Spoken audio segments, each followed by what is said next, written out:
Depuis le début du confinement, Lorenzo Gironzini travaille à domicile. Après 5 mois assis sur cette chaise de cuisine, il a décidé de s'équiper pour préserver son dos. On ne peut pas rester 8 heures dessus par jour. Et du coup, avec une chaise de bureau, c'est beaucoup plus agréable. On peut la régler, le dossier est souple. On peut s'installer un peu comme on veut. Et ça change la vie. Il faut passer la journée dessus. Un fauteuil ergonomique acheté 450 € grâce à une subvention de son entreprise. Avec l'essor du télétravail, quelques rares employeurs aident leurs salariés à s'équiper. Enveloppe moyenne 500 à 600 € pour chaque salarié. Alors certains entrepreneurs se sont engouffrés dans ce nouveau marché. Ça, c'est un de nos best-sellers, c'est le Heron. C'est un siège qui vaut 1 000 € neuf. Christophe Cotte, par exemple, rachète du mobilier de bureau, le reconditionne et le revend d'occasion.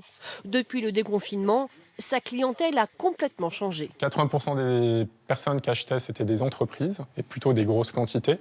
Et maintenant, 80% des gens qui achètent, c'est des particuliers pour le télétravail. Avec des ventes multipliées par 4 depuis juin, la jeune entreprise prévoit même de recruter un rénovateur supplémentaire. On était plutôt sur des enlèvements journaliers, je dirais, d'une dizaine de fauteuils. Et là, on est donc sur pratiquement une vingtaine de fauteuils, en fait. Les distributeurs de fournitures de bureau ont eux aussi dû s'adapter. Chez celui-ci, par exemple, le télétravail a modifié le top 3 des meilleures ventes. Au lieu de préparer beaucoup de stylos et de taille-crayon, maintenant on prépare beaucoup de casques, de souris ergonomiques. Ce distributeur constate aussi qu'il livre 2 fois plus de particuliers à domicile qu'avant le confinement. Alors, dans son catalogue de rentrée, il s'est même adapté à ce nouveau marché.